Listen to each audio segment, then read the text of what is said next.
Hello, everyone. I am Marcia Civic, and this is Bee Provided Conservation Radio. My guest today is Edward Struzik. He has recently published a new book called Swamplands, Tundra Beavers, Quaking Bogs, and the Improbable World of Peat. And he has published this through Island Press, and you can find his book at islandpress.org. And this book is a tribute to bogs, fens, peatlands, swamplands. It brings awareness to beauty and diversity of the amazing living things that reside in these places that most people think uninviting, buggy, and kind of spooky in some cases. But after reading Ed's book, you will realize that peatlands and swamplands are very essential ecosystems. And if we can get our act together and stop destroying them and draining them and start conserving and restoring, they can play a crucial role in our climate change story. So welcome to the show today, Ed. Thank you for joining me. Thank you for having me on. I appreciate it. And I believe you're in Alberta, Canada, right? You're in Edmonton? Very cold Edmonton, near the Rockies, down to about minus 30 degrees Celsius with a couple of feet of snow on the ground. Oh my goodness. You're up there. There's not much north of you, is there, as far as cities? We're the most northerly metropolitan center in all of Canada. Over 1 million people, but that's basically it as far north as it gets. So you're really probably close to some of these areas that you talk about in your book, I would think. So I'm excited.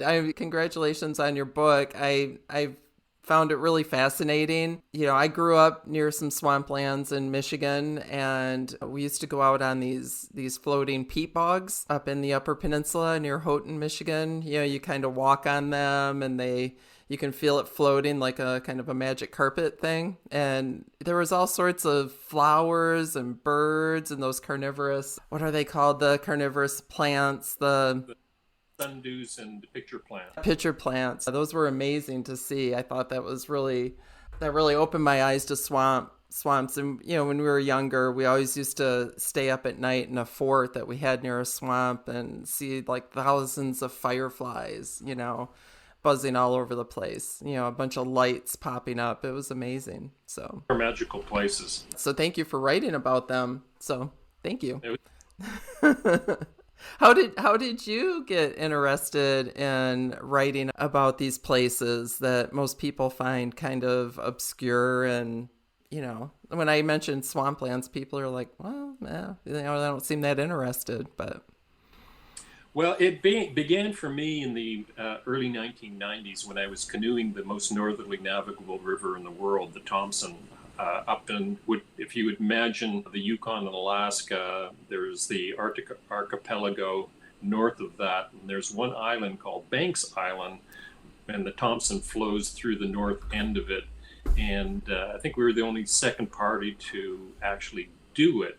But what was remarkable about that island and the trip was that how much life we saw. There was 88,000 muskox, which can't really we're about 2/3 of all the muskox in the world, a genetically distinct population of wolves, Peary caribou, which are no bigger than, say, Great Danes, maybe a little bit bigger. Oh, interesting. And there were, you know, hundreds of thousands of geese, sandhill cranes, and it was very lush. It kind of reminded me of the north end of Scotland, and I was trying to figure out, why is this place so biologically important and unique compared to, you know, the 700 and I don't know, I think there's 27,000 islands in the archipelago. Why is this place so special? And I realized the common denominator is that it's thick with peat. And as every gardener knows, peat is one of the great mediums for growing things. So that's what people buy peat moss. And so things can rise up fairly comfortably and prosperously in the soils there, where they can't in the rest of the polar desert. And so I glommed onto this idea, is that there's something about peatlands that make them very unique. They represent only about 3-4% of the world's terrestrial surface, but biologically they are very, very unique. And so I just started exploring them, more and more and trying to pinpoint different spots around the world where they're found. That's amazing. So this took you all over the world to discover some of these different peatlands, right? Pretty So, much. Northern Canada, Alaska, Minnesota has got, I think, 1.5 million acres of peat. A lot of the areas, Michigan used to have a lot of peat. right. There's the Great Dismal Swamp in Virginia, North Carolina, the Pecosins, different parts of Maine. Those are all remnants of peatlands that were all drained during the settlement of North America. And I do want to discuss a little bit more about the challenges that these peatlands are having. You know, you talked about draining, but I also, before we get into that, just a quick definition. You mentioned, you refer to peatlands, fens, bogs, marshes. Are they all the same thing, or I mean, they have many different names. Are They they? do. Peatlands are bogs and fens, and to a lesser extent, swamps and marshes that accumulate peat in cold, waterlogged, oxygen-starved conditions. And peat is partially decayed vegetation that builds up over centuries. And basically the foundation for most of the peat in the world are mosses, such as sphagnum, which really is a super plant. It can hold 25% of its weight in moisture and survive Wow. intense drought and extremely cold temperatures. They're absolutely beautiful. They're kind of like miniature forest if you get down on your hands and knees and explore. And so that really represents what peat is all about. And it's complicated because the deeper you go into it, this is what boggled my mind, is that there's a big difference between a fen and a bog.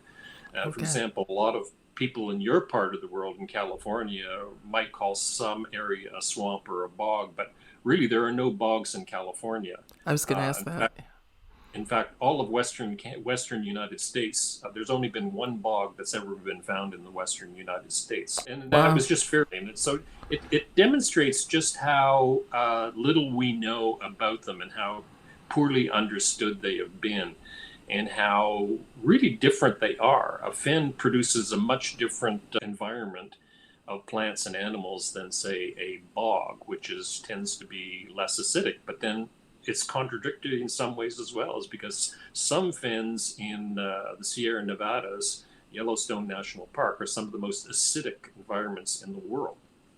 Okay. Does much life live in some of those fens in those acidic environments? Is there, There you know, is diversity? not a lot, but this is the beauty of some of these plants and animals that live there, and insects and moths and butterflies, is that you think about a sundew or a picture, there's very little nutrition that they can get from the ground, or because it's so acidic, lacks nitrogen, which can't grow, which does not thrive in acidic conditions. And so they've evolved in a unique way, is that they catch flies and mosquitoes, and that's the way they get most of their. And just to add another tantalizing bit is that, we used to think it was just flies and mosquitoes, but a couple of years ago, biologists in Algonquin National Park in Canada found that they were actually eating salamanders as well. Oh, really?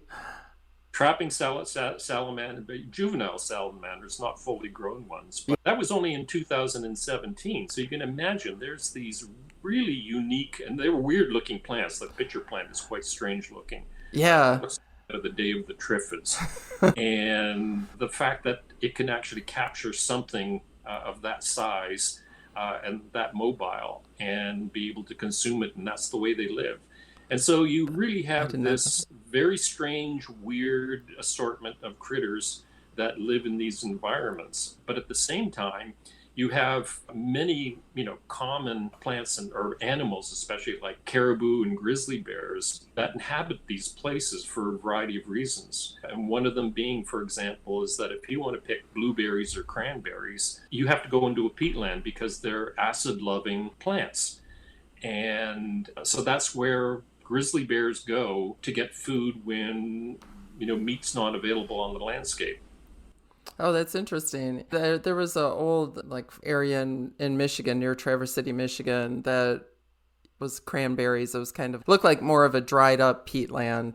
whole Great Lake State area used to be part of a massive system of wetlands, bogs, and fens back in the day. And if farther east you went, it was called the Black Swamp. And 70% of those states were covered in these bogs and fens, and they were all drained thanks in large part to three swamp acts that were passed by Congress in Wow. 1849, 50, and 1860, which essentially gave the states all of those wetlands, these peatlands, on the condition that they drain them. What was the purpose of them draining these swamps? What? Well, there was a variety of purposes. The biggest one was that they wanted to turn these lands into agriculture, into farms. Mm-hmm. And the other reason was public health. They believed that swamps and bogs were the source of miasma, unhealthy soils that were the cause of diseases such as cholera. And of course, they were wrong. The term swamp fever was a very common term in the 19th and early 20th century. You go to the doctor and you've got, the flu or a terrible cold, and they would say, well, you're a farmer, you live near the swamp. And so many people actually purposely drained those areas to get rid of what they thought were unhealthy soils. Interesting. And if you think about it, in the upper Great Lakes region, one of the biggest industries in the, say, late 19th, early 20th century were tile factories that produced tiles to drain peatlands. Oh, wow. Yeah, there are hundreds of them. I didn't know there was it as well. I was trying to figure out how could they drain so much water from those lands in such a short period of time. And it was actually using what was called the French drain, which was named after William French, who was I think the treasurer, assistant treasurer for Congress in the 1850s and 60s. And he was one of those people who believed that they were all very unhealthy soils. It's quite a personal story for him because his wife died of swamp fever, and he believed that it came from their very damp basement. And so he brought over these draining tiles from Britain, where he'd heard about them, and introduced them to the United States. I wonder what she actually died of. It'd be interesting, but Number of days, but he believed it was from the damp soils. They lived near a swamp, and so he went on a mission. It was his mission in life to, as he was quoting another Scotsman who said, "We need to drain the whole earth of moisture." A whole different meaning to drain the swamps here. Actually, where the phrase comes from was Wow. draining the swamp back to the 19th century, where it became the mantra of most Americans was to get rid of these unhealthy soils and also to turn them into farmland. That's crazy because back then, I mean, there was more land available than there is now. It's like, they could have gone elsewhere. And do these swamps emit any type of gas? You hear about how swamps glowing at night and the various, of course the fireflies are glowing, but also is there usually sometimes a glow coming from this? You get hydrogen sulfide or sulfur dioxide, and there could be kind of a form of spontaneous combustions where they will light up. And in fact, the first scientific experiment was done in a New Jersey bog by George Washington. And he was trying to dispel the myth that the lights that the soldiers were seeing in these bogs and fens were, as they say, the haunts of will-o-wisp and jack-o'-lanterns and moss people who would come to get them. And he knew otherwise, so what he did was he took them out on a boat and he stirred up the bottom of the bog so that the gas would come up, and had one of the soldiers holding a torch. Mm-hmm. And of course it puffed out. And he proved in that experiment that it had nothing to do with ghosts. It had to do with the chemical reaction that was coming from the bottom of the bog. Smart guy. That's interesting. So when did some of these, or myths kind of change? I assume not all folk culture thought that bogs were bad, but when did, here in the U.S., when did we realize that draining swamps, or maybe we haven't yet, is bad? It's not a good thing. Well, it's been fairly recently, and many people still, hold on to those myths. My mother, for example, who's Polish, would tell me when I was a child not to skate too late into the night on the bog because there was a creature called Mora or Kikamora who would follow me home, and this critter kind of had a chicken-like feet and a beak of a really sinister critter, and it would follow you home and get into the keyhole and not leave and terrorize you, and in some cases eat you if she wanted. So even Wow. I grew up with some of these myths, and it really wasn't until around the 1970s and 80s when a biologist named William Nearing out of Connecticut, I think, really saw bogs and fens and swamplands as the kidneys of the landscape, and it was really an understanding that there were great filters of contaminants. If you think about the antiseptic qualities, the acidic nature of it, they produce a chemical which takes out some of the contaminants, neutralizes many of the nutrients that are now going into the Great Lakes. One of the reasons why the Great Lakes is filling up with so much algae was that peatlands like the Black Swamp in the upper Great Lakes were drained. And so Oh, they were no yeah. longer filtering water that went into the Great Lakes. And so all those nutrients that you get from the farms, which would normally be neutralized by the chemicals within the peat, are no longer there. So the nutrients are going straight into the Great Lakes, and that's the reason why we have this problem, eutrophication of the Great Lakes. Mm-hmm. Interesting. I've noticed, like going back home to Michigan where I grew up, the Lake Michigan, there's a lot more algae and growth now than when we were growing up. Now, Oh, part of climate change, yeah, the water warmer. right. The fact is that the other thing that peat does, and the Vikings understood. Well, here's a good classic example of it. The Vikings used bog water on long voyages because it would stay fresher than water that they got from a river or a lake. And the U.S. Navy was doing this on the East Coast. They would be docking at places like the Great Dismal Swamp in Virginia and taking bog water there because it would also stay fresher on the long voyages. And so that's the neat thing about this is that they really are the filters, the kidneys of the landscape. That's amazing. And you mentioned they only make up what 3 to 4% of our terrestrial landscape, correct?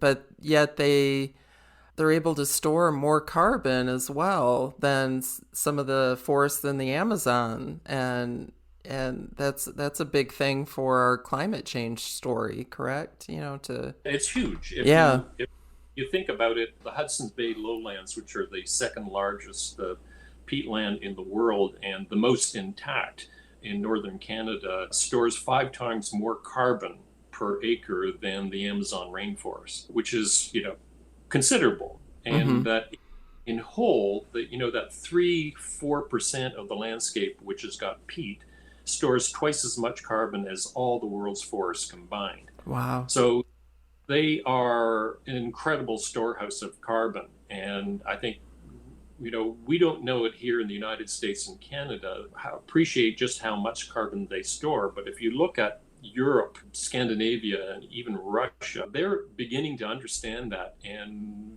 places like Great Britain are now restoring many of the bogs and fens that they destroyed in order to meet their climate change goals. That's good to hear. And so when people, like you mentioned, peat is used for a lot of gardening, and so peat is harvested and taken out. So doing so, kind of destroying those, is releasing a lot of carbon dioxide into the atmosphere, correct? I mean, that's doing some harm. It is, but I think there's a bigger issue because one thing you've got to give credit to the peat industry is that sometime around the turn of the century they understood that they were looking at what was happening in Europe, where they basically destroyed most of their peatlands, and that the legislature started coming in that you can't do this anymore, and they saw this coming in North America, and so to reduce their footprint, they're growing peat. Oh. going back to areas that they've harvested and regrowing peat in those areas. And it's a pretty small fraction of what they've taken out. I'm not saying that it doesn't have an impact and that, we should probably be looking at alternatives. But the bigger, villain in this are the mines and the roads and, cities. Mm-hmm. Most cities have drained their peatlands for a number of reasons, to build subdivisions, expand their, put in more people for mosquito control. Washington D.C. has tried do this for the longest time. They've always had this mosquito issue, Mm-hmm. and so they've drained so much of their peatland that it is now coming back to haunt them. We're seeing places all around North America where massive floods, because if you think about sphagnum moss, which is one of the foundations of peat, can absorb 26% of its weight in moisture. Mm-hmm. And so if you look at a bog or a fen as this big sponge, so, that can soak up all the water that will come from a flood. And we're seeing now some of the worst flooding in North America occurring in places where there used to be bogs and fens, because there's nothing there to absorb the moisture anymore. California is one of those places which are now realizing that maybe the best thing we should do is restore some of these bogs and fens, not only to stop flooding that takes place during the heavy rain season, Mm-hmm. but also to slow wildfires. Yeah. You'd ask firefighter, a bog or a fen or a swamp is their best friend, because it's gonna. And you also, just to plug your other book, you have another book. I haven't read it yet, Firestorm, correct? And Yeah. I believe you do talk a little bit about that in that book. Am I right in saying that? Correct in saying that? Yeah, you are. Okay. In fact, the funny story about this is that I think if I'm I may be mistaken, it was I think it was Wisconsin that experimented with the idea of, and Oregon did this as well in the 1930s and 40s, is that they would move beavers that were cutting down trees, in areas and, building dams in areas where there were people. And instead of, trapping them out and killing them, they were experimenting with the idea of putting them into the backcountry where they would build dams, and the water that they created, held back, could be used to fight fires. Mm. The funny story there is that they realized at that time that trying to bring in beavers on the backs of donkeys wasn't really good, because they didn't get along. I bet. So they ended up parachuting them in wooden crates. Oh my gosh. Into the high country in the backwoods where there are no roads. And the idea being that either they would chew their way out of the crates once they landed, or the crate would break. Mm-hmm. And this was actually fairly successful in its early stages. And so states like California now are reintroducing beavers in areas that they've been trapped out for a century. Oh, that's great to hear. I read a little bit about that. Wasn't some of the project, didn't it go a little bit crazy when they were reintroduced to some areas without any predators? So the beavers kind of overpopulated a little bit, but that was in Patagonia. Oh, that was Patagonia. Okay. They flew in, I think it was 36 or 43 beavers from Canada, with the idea of the sole purpose was to create a fur industry in Patagonia. What they didn't realize was that there were no predators of beavers in California. And so they've run amok, and it's just an ecological disaster. Hundreds of thousands of acres of forest, and there's no real clear way of essentially reducing their numbers. Wow. I know they're talking about getting the jaguars reintroduced to Patagonia. Maybe that'll help. But so one of the things in your, from the part of the world where you're from, yeah. is in the Voyageur National Park. They've just discovered that wolves there are unique in that they prey on beavers. Oh, interesting. That's one of the several new things that we learned about peatlands, that I learned about peatlands in researching this book. That interesting. Well, that was one of my questions, because you have traveled all over. You went. I mean, you even talk about in your book the Mojave Desert, which I wouldn't even think of as a peatland or having a peatland. at some point in time. But what was the most intriguing thing that you learned or that really surprised you? Well, there's a lot. Visiting the Mojave Desert, there is a remnant peatland that was much larger than it is today for a variety of reasons. One of them being climate change, is that that part of the world eventually turned into a desert. It used to be glaciated or was flooded by glaciation. And climate change really dried things up. But what accelerated it was the attempt by a lot of people, mostly Californians, who came in and saw an opportunity to use that water that was there, plus the peat, which was a soil conditioner, to try to create, farms, farmland, livestock, and which was, you think about it, crazy ideas to put cows in temperatures that are 120 degrees at certain times of the year. And there was even a plan at one point that got approval, nearly went ahead, to build a city with a artificial lake where you could water ski. And that the end was put on that largely because around the time in the 1970s when Nearing came along and said these places are really important. And it's a wonderful story because a lot of celebrities stepped into it. I think Jack Lemmon actually narrated a documentary about the Mojave Desert fens and bogs. And the New York Times got really interested in the story. The case went actually to the Supreme Court, which decided against allowing that. That's great. That'd be something to see, see some of these videos maybe. Are they available? Can you see them talking about some of these places? There's a few. I haven't been able to track down the one by Jack Lemmon. Yeah. I failed it. It must be somebody, the Library of Congress somewhere, but I haven't been able to track it down.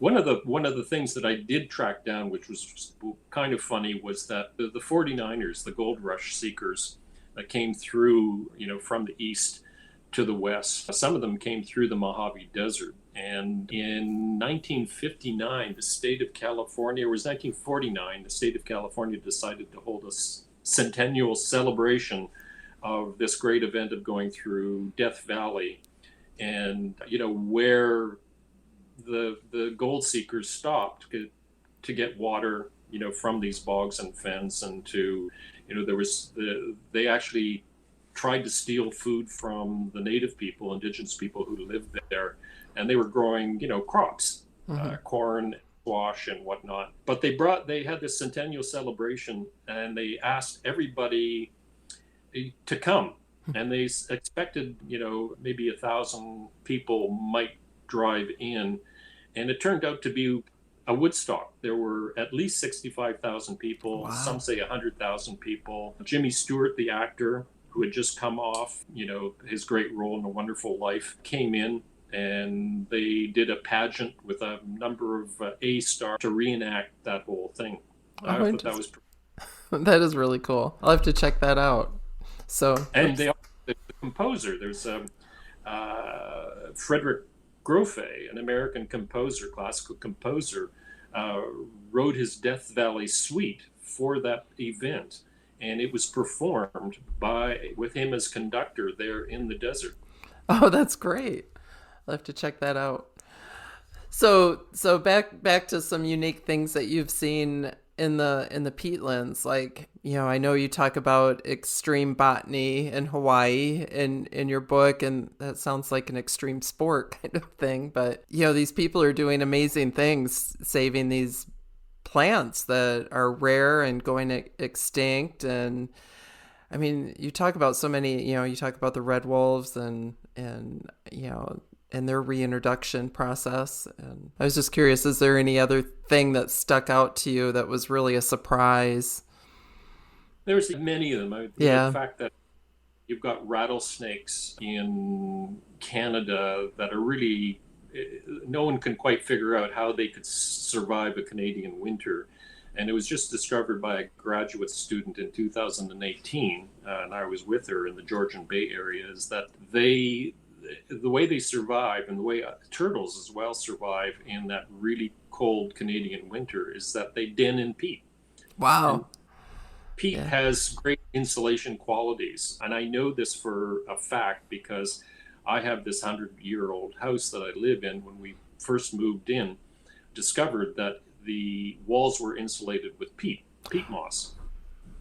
But the Nice. problem is, as everybody who has dealt with peat knows, is that once you take it out of the ground, it begins to dry out, and so it loses, about 5, 6 times its mass. So it all settled down to the bottom, and that's why that was why our walls were covered in ice in the wintertime. It was losing its insulation properties a little bit. So that's where rattlesnakes and turtles go in a Canadian winter, is that they den in peat. I thought that was pretty cool.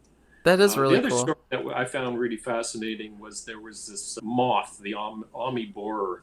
In the world of entomology, it was a big thing because only 8 specimens had ever been found in the Wow. last 100 years, and then there was this group of entomologists are relentless. They don't give up on the idea of finding something that may be extinct, and they go to the ends of the earth to try to find them. And so there was this century-long effort to find the Omnibore, Wow. and most of them believe that they lived in the sandy areas of Wisconsin and Michigan until one was actually accidentally found in a fen. And the scientist from Wisconsin, Kyle Johnson, who I spent some time with, ended up spending something 111 days at nighttime, traveling 3,000 miles, exploring these fens before he actually found one. And now he's found, I think, several dozen. And he's a bit of a celebrity in the world of entomology now. I mean, he was sleeping in ditches. These fens are not anywhere near hotels.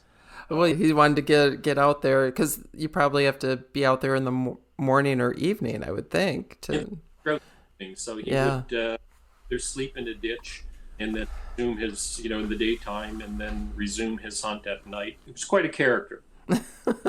I remember reading about that. I was going to show, I didn't hold up your book cover before in case this is a video. So is this the moth on your book cover that we're talking about? No, it's not. No, Oh. it's a pretty ordinary looking brown Oh, moth. okay. I wanted to ask that. No, it would be nice. Like, there's the Luna Moth, which is absolutely gorgeous. Probably one of the prettiest moths in the world, in my mind. Mm-hmm. And they inhabit fens in the upper Great Lakes area, and it's absolutely mesmerizing. It's a green, translucent, something that you would think Walt Disney would have kind of created for a film. They have kind of pink antennae, don't they? Or like, and they've got these little eyelets on their wings that kind of got a come hither look about them, but they're actually quite vicious. If predators come along, they kind of vomit on them, and it's sort of this awful chemical spray that wards them off. That's one thing I did learn when reading your book on that chapter about that, because I've only seen one Luna moth in my life, and that was on North Manitou Island when we were backpacking, and it was a sight to see. I was pretty young. I didn't really realize what an amazing thing I was seeing, but I didn't realize how vicious they were until I read that part in your book. So they have, and they did. The interesting thing about them is that they don't have a mouth, so they don't feed when they're an adult. Yeah. Name in this part of the world as the Sasquatch of the boreal forest, because so few have been seen that some people don't believe that they exist. But Wow. you'd imagine seeing one of these beautiful, delicate creatures that somehow can survive, minus 40-degree winter. The one I saw was a pretty good size. How big do they usually get? Do you know? Almost if you sort of hold out your hand, they can get to that size. You get the tiger moths as well. Yeah. I spent another evening with another entomologist, and what they do is it's called sugaring. They paste this attractant on a trunk of a tree, and they put up a white blanket, and then they have the light glow. And it was just absolutely amazing how what you would think a dormant forested fen would suddenly come alive. And these giant giant moths would come, would light down. And That's amazing. I was absolutely gobsmacked by, the movement, how much activity is there at nighttime when you think that, everything goes to sleep. Hmm. But, we had the hooting of owls that I think that we caught. I figured there were 6 different owls that we heard that night. And in Love it. addition to all the different moths, it It's fun. Like when I was a kid, spending the night near the swamp with the fireflies. We heard owls. We heard coyotes in the distance. We heard frogs. Just all sorts of things happening out there. A whole different world comes to life in the dark. So it's a yeah, lot. yeah. It's a lot of These are fun. they're magical places. That's why I really hope people get a chance to read this book and really fall in love with these areas. So what do you want people to take away with your book? What was the purpose of getting this out? Well, the purpose was, to first of all, to I think introduce the world to a landscape that we've kind of overlooked. We've degraded. You can get fined in some cities $100,000 for cutting down one tree, Right. but you can drain a swamp and there'll be no repercussions whatsoever. The mining companies do this all the time. Forestry companies do it, but there's so many other virtues of it. They not only they filter water, they store carbon, but they have this wonderful. They're also old growth forests. Some of the Mm-hmm. oldest in the world are found in bogs and fens throughout the United States, especially in the deep south, and they've evolved in a very unique way that I think we've failed to appreciate. We're a society that has been conditioned to appreciate mountaintops, and the sunburnt, deserts, and the Vermont forest, the maple forest, and in the fall time. But we've for a variety of reasons, mainly cultural and also because of access, we've really overlooked the beauty and importance of these landscapes. So they're not just you know great storers of carbon, which is really important at this juncture of our history in dealing with climate change. But they're worth preserving, and the beauty of it is, if I compare it to Arctic sea ice, is that Arctic sea ice is disappearing really quickly because we're warming the climate up so rapidly, and it's not going to come back anytime soon. There's nothing we really can do. They're talking about spraying silica in the air to reflect the rays of the sun, which I think has potentially dangerous consequences. But Yeah. we can restore peatland, and it doesn't take an awful lot. It takes a lot to grow a tree, for example, because trees need nutrients, they need water, as do swamps, bogs, and fens. But bogs and fens don't like nutrients. Mosses just don't do well in those kinds of conditions. So all you really need is water, and to restore the water flow that what we did in the past was we diverted the waters away from these areas. All we have to do is divert them back, Mm-hmm. which doesn't take an awful lot. China did this in the Zogi Plateau, which is the biggest mountain wetland in the world. And they drained it during the Cultural Revolution, thinking that they were going to create agricultural land. And what they realized was that they were destroying a water supply that was important to tens of millions of people downstream. So they've been spending billions of dollars restoring it, and they've done it successfully. Great. And we're doing it in certain parts of Canada, the United States. The Great Dismal Swamp, the U.S. Fish and Wildlife Service is now, bringing back water, re-wetting some of that landscape. But we've got to do a lot more of it. Mm-hmm. It's great to say, many governments say, let's plant 10 million trees, and that's going to help deal with climate change. And I don't argue that, but I believe you pack a much bigger punch by simply restoring and protecting the peatlands that we have. That's great. So, when restoring these peatlands, how long would it take to kind of have them be, efficient and vibrant again? So, Well, I was surprised to see, the peat moss industry, which has really been behind a lot of this, only to save themselves. That you start seeing the results within 10 to 15 years, and wow. within 30 years, they've restored, 80% of what was there before they mined it all out.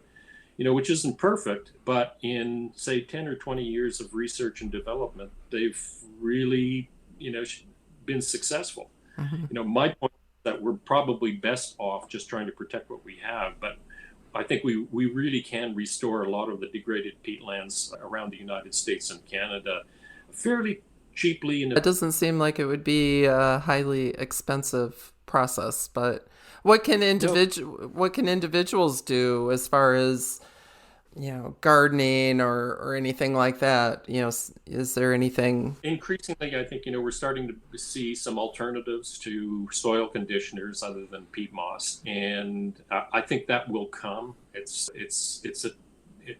challenging because peat moss is so good at conditioning soils. Yeah, holds the moisture in, and yeah.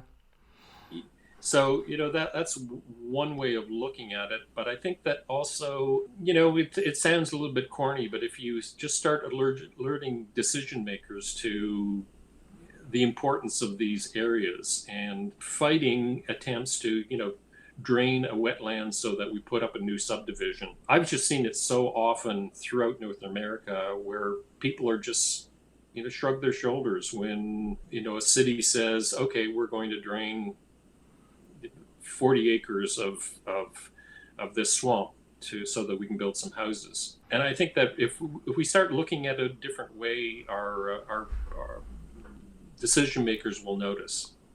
That's good. That's good. Well, I found your book very, very interesting. I like your writing style. I hope people will take a look at this book. Where can people find this book and learn more about you? You have 4 or 5 other books out there as well, and I know Firestorm's on my reading list for the next one. But the book has been selling remarkably well. My first advice is just order it from your local bookstore. They would be my suggestion. They may have it. You could order through Island Press, my publisher, directly. If all fails, then Amazon, I know, stocks it as well. So it's out there. Good. That's good to hear. So congratulations. And do you have a website where people can learn more about you and what you're up to? Okay.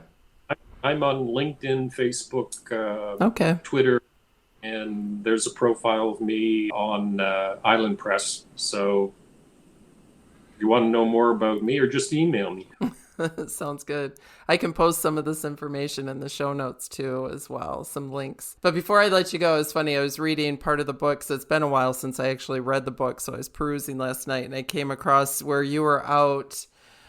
Now I forgot where it was, but there was a yellow flower that you found on the side of the road that was thriving, this rare yellow flower. I think you said, I'm going to try not to go back and see if this is surviving anymore because, trucks are going by and spraying it, but yet this flower is still living in this harsh environment. I was just curious if you ever went back there to see if it was still there. I've been there twice. Have you? Since the book was published, and they're lady slippers. Lady slippers, that's what it was. they're absolutely, the myth is that they're the slipper of fairies that inhabit places, and they're just it's just a gorgeous orchid. And it was growing out of a fen that I visit fairly regularly. In fact, it's a tiny fen that has got some prominence. It was actually mentioned in the United Nations because there's something like 1,500 species of wasps there. Wow. Friendly wasps, predatory wasps there that basically are new to nature, that have no names. Wow. And they also have these orchids. I think they have 36 different orchids that are found there. So most of the orchids in Western North America can be found in this tiny place. But my favorite certainly is the lady slipper. They're beautiful. And I could back one day, I was out with an entomologist friend of mine, and we saw these lady slipper orchids growing right along the side of the road and getting splashed by cars going by. And I was just thinking, is this their, they're awfully hardy, but is this their their will to live and expand, to find new places, kind of like Captain Kirk, new places to explore and live. And I've gone back, and they're still there, and they're, the number, I'm finding more and more new ones. So it just shows you how resilient these ecosystems are. That's amazing. Because you think of lady slippers and orchids as such delicate plants, but they're pretty resilient, it sounds like. So they really are, because when you think of it, they're extremely harsh environments. Yeah. They're dormant under minus 30, 40 degree weather, and what keeps them alive are those warm springs, groundwater that comes through. And how they endure is really, it just shows you how life hangs on. Mm-hmm. Yep. That's amazing. And so also, before I let you go, I wanted to make sure, did we cover everything that you would like to promote your book with, or talk about peatlands and swamplands? I know we were kind of on different topics. I think we've covered everything. This, for me, they're the most underrated ecosystem out there, and they provide so many ecological services that they're really worth preserving, and also visiting. More and more of these are being made more accessible by the boardwalks that are being built through them. What's really encouraging to see a lot of people joining associations. The Nature Conservancy, I have to say, has for decades now been buying up peatlands and preserving them, restoring them. That's great. And maybe on a final note is that, we, for the longest time, most people didn't think that there were fens high up in the mountains. But there's a scientist out of Colorado, David Cooper, who has discovered more than 3,000. He and his colleagues have found more than 3,000 in the Sierra Nevadas, Yellowstone, in just the last 10, 20 years. Wow. So they're kind of remapping, California, Montana, the highlands there. And these fens contain critters, plants, and animals that are found nowhere else in the state. Wow. Well, that's amazing. I'd like to learn more about that for sure. So, well, thank you for joining us today, Ed. I appreciate it. And in the Sierra Nevadas, Yellowstone, in just the last 10, 20 years. Wow. So they're kind of remapping, California, Montana, the highlands there. And these fens contain critters, plants, and animals that are found nowhere else in the state. Wow. Well, that's amazing. Yeah, I'd like to learn more about that for sure. So, well, thank you for joining us today, Ed. I appreciate it. And it was a fun conversation. It brought me back to my childhood a little bit, back in Michigan. Yeah. So it's a great book. So I hope everyone who's listening goes out and gets a copy. So, but thank you again, Ed. And maybe we'll have you on the show again. So great. I'd love to have you. Thank you. And we'll talk to you soon. Okay. Thanks, everybody. Bye-bye.